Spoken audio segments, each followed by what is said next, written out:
भागवत जी जिस फल को या जिस औषधि को सबसे ज्यादा बढ़ाई करते हैं, बखान करते हैं, वो मैंने बताया त्रिफला चूर्ण है। तो भागवत जी एक सूत्र लिखकर चले गए, वो ये कहते हैं कि हर व्यक्ति अपनी चिकित्सा स्वयं कर सकता है। और इस बात को उन्होंने कहा कि 85% चिकित्सा बहुत आसान है, जो कोई भी व्यक्ति स्वयं कर सकता है। 15% चिकित्सा थोड़ी मुश्किल है, जिसमें आपको विशेषज्ञ की मदद की जरूरत पड़ती है। तो मैंने सोचा क्यों ना ये 85% चिकित्सा जो आसान है वो लोगों तक पहुंचाई जाए। भागवत जी कहते हैं कि वातनाशक, पित्तनाशक और कफनाशक ऐसी चीजें दुनिया में एक साथ मिले हैं, बहुत रेयर, बहुत रेयर।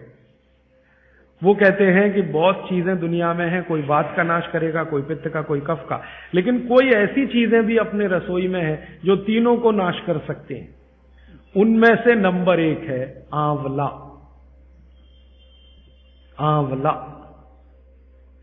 फिर दूसरा है हरडे और तीसरा है बहेड़ा, और तीनों मिला के बनता है त्रिफला। ये जो त्रिफला है ना, भागवत जी इसकी इतनी बढ़ाई करते हैं, इतनी प्रशंसा उन्होंने लिखी है कि खाली त्रिफला पर ही उनके 120 से ज्यादा सूत्र हैं। 120 से ज्यादा अकेले त्रिफला पर। त्रिफला को इसके साथ खाओ, त्रिफला को उसके साथ खाओ, त्रिफला को ऐसे खाओ, त्रिफला 120 से ज्यादा सूत्र है अकेले त्रिफला पर। और वो ये कहते हैं कि ये जो त्रिफला है, इसमें सबसे अच्छा फल आंवला, फिर बहेड़ा, फिर हरडे। ये सबसे दुनिया में अद्भुत चीज है। लेकिन इसकी मात्रा के बारे में उन्होंने जो कहा है वो ध्यान रखिए। ज्यादातर लोग त्रिफला इस्तेमाल करते हैं, करिए, बहुत अच्छा है, लेकिन मात्रा ध्यान रखिए।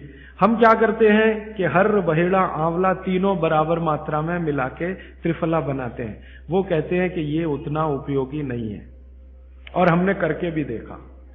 वो कहते हैं कि त्रिफला सबसे अच्छा होता है 1, 2, 3 के अनुपात में।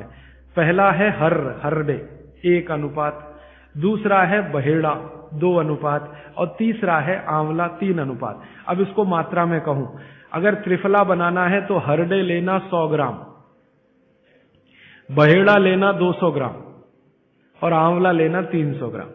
तो ये 100, 200, 300 ग्राम की मात्रा में आप जो त्रिफला चूर्ण तैयार करेंगे, वो कहते हैं ये अद्भुत है, वात, पित्त, कफ तीनों का नाश करता है, तीनों का। अब वात, पित्त, कफ तीनों से आप अगर ग्रसित हैं तो आप त्रिफला जरूर लीजिए। कैसे लाएं? त्रिफला लेने के 2 नियम बताए उन्होंने, एक रात को और एक सवेरे। सवेरे का नियम उनका यह है कि सवेरे सवेरे अगर त्रिफला खाएं तो गुड़ के साथ, नहीं तो शहद के साथ, गुड़ या शहद। वैसे ही आप तय कर लीजिए, जैन है तो गुड़, अजैन है तो शहद। तो सवेरे का त्रिफला खाएं तो गुड़ या शहद के साथ, रात का त्रिफला खाएं तो दूध के साथ या गर्म पानी के साथ। त्रिफला तो एक ही है ना, सवेरे भी त्रिफला ही खा रहे हैं, रात को भी, लेकिन भागवत जी कहते हैं असर अलग अलग है दोनों के।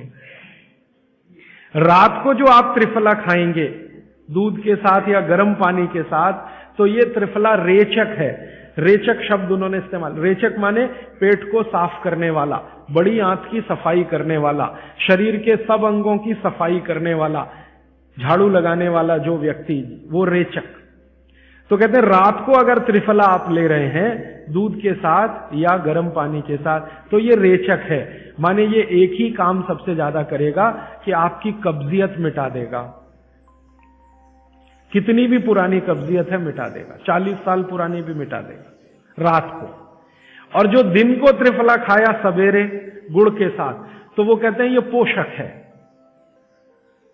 एक शब्द है रेचक और एक है पोषक। पोषक माने शरीर को जो कुछ चाहिए, विटामिन सी चाहिए, विटामिन ए चाहिए, विटामिन डी चाहिए, या विटामिन के चाहिए, या कोई विटामिन चाहिए, या हमें माइक्रो न्यूट्रिएंट्स चाहिए शरीर को, कैल्शियम चाहिए, आयरन चाहिए, वगैरह वगैरह।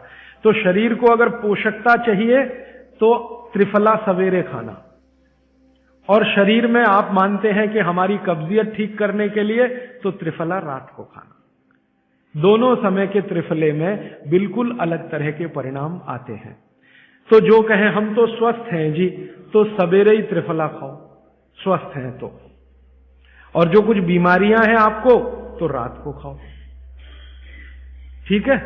मात्रा ध्यान रखना, 1, 2, 3। सम मात्रा का त्रिफला बहुत रेयर केस में इस्तेमाल होता है। 1 या 2 ही बीमारी हैं। अभी मैंने एक जगह इस्तेमाल किया था, एक वैज्ञानिक हैं, भाभा एटॉमिक रिसर्च सेंटर में काम करते हैं, उनको एक बीमारी हुई रेडिएशन से। रेडिएशन आप जानते हैं सभी एटॉमिक सेंटर में। तो उनका पूरा शरीर सड़ गया, एकदम सड़ गया, जगह जगह घाव, जगह जगह, और उसमें से खून निकलता, मवाद निकलता। वो बेचारे इतने परेशान, इतने हैरान, कहां कहां जा जाके, अमेरिका, कनाडा, सब जगह, कुछ इलाज हुआ नहीं, कोई रिलीफ मिला नहीं। कपड़ा भी नहीं पहन सकते, ऐसी स्थिति थी, हमेशा नंगे बदन रहते थे। तो ऐसे ही किसी ने मुझे उनके बारे में बताया। बंबई तो मैं अक्सर जाता रहता हूं कि राजीव भाई एक ऐसे व्यक्ति हैं। तो मैं उनको गया था मिलने और देखने, तो मैंने देखा सच में हालत बहुत खराब थी। तब मैंने उनसे कहा कि आप बहुत परेशान हैं। हाँ, बहुत परेशान हूं, दवा सब काम लेके देख ली, कुछ उपयोग होता नहीं। मैंने कहा मैं होम्योपैथी दूं? उन्होंने कहा होम्योपैथी मैं नहीं लेना चाहता। तो मैं पूछा चलो आप फिर एक काम करो, त्रिफला चूर्ण खाओ बस, और कुछ मत करो। तो उन्होंने त्रिफला चूर्ण शुरू किया। ये मैंने बताया 1, 2, 3 शुरू किया। 3-4 महीने में रिजल्ट बहुत थोड़ा आया, थोड़ा आया। फिर मैंने कहा मात्रा बदल के देखते हैं। फिर उनकी सम मात्रा की मैंने, बराबर जितनी मात्रा आंवला, बराबर उतनी मात्रा बहेड़ा, बराबर उतनी हरडे। अभी स्थिति यह है कि वो बिल्कुल ठीक है। 1-1.25 साल उनको हुआ त्रिफला खाते खाते, बिल्कुल ठीक है, और पहले से ज्यादा प्रफुल्लित है, पहले से ज्यादा एनर्जेटिक है। आप जानते हैं रेडिएशन का दुनिया में इलाज नहीं है।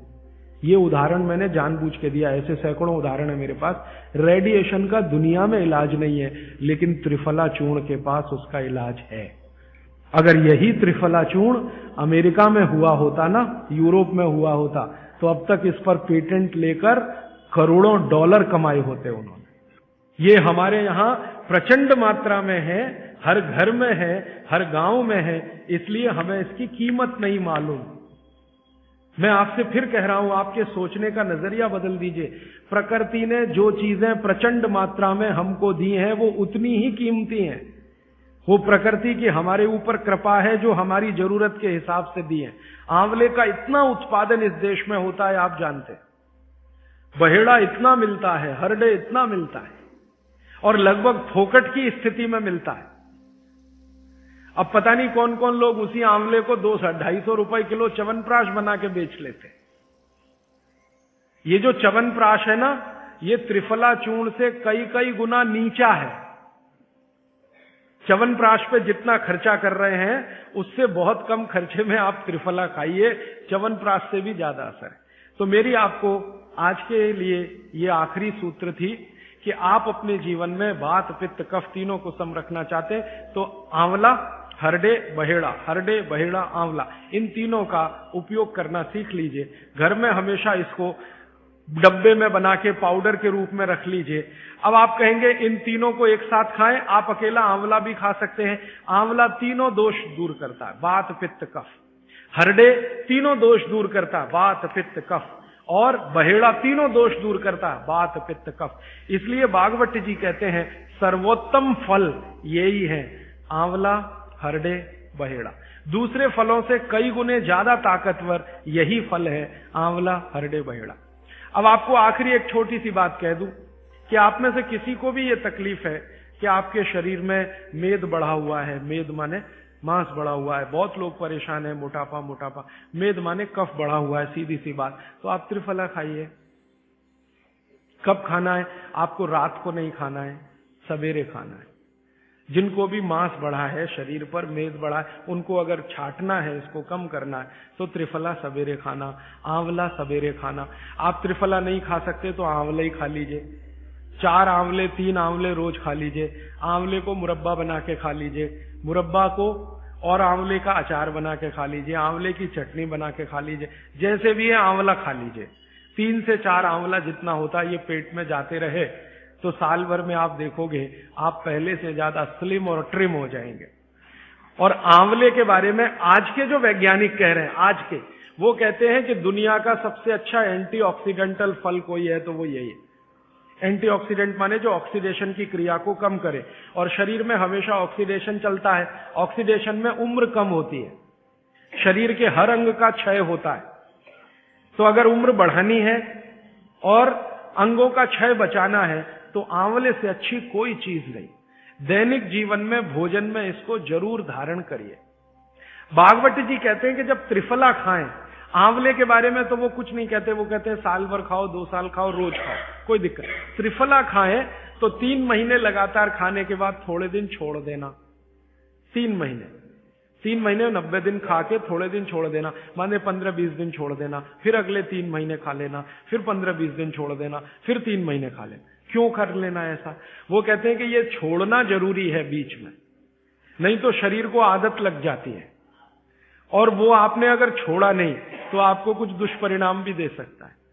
लगातार अगर त्रिफला खाया तो कई दिन ऐसा लगेगा कमजोरी आ गई, अगर बीच में छोड़ा नहीं तो छोड़ के खाना। अब किसी व्यक्ति के लिए ये छोड़ने का समय है वो 3 महीने से थोड़ा पहले भी हो सकता है, ज्यादा भी हो सकता है, इसलिए मैंने बीच का बताया। 3-3 महीने करके छोड़ छोड़ के खाना। अब आज के लिए सूत्र इतना ही।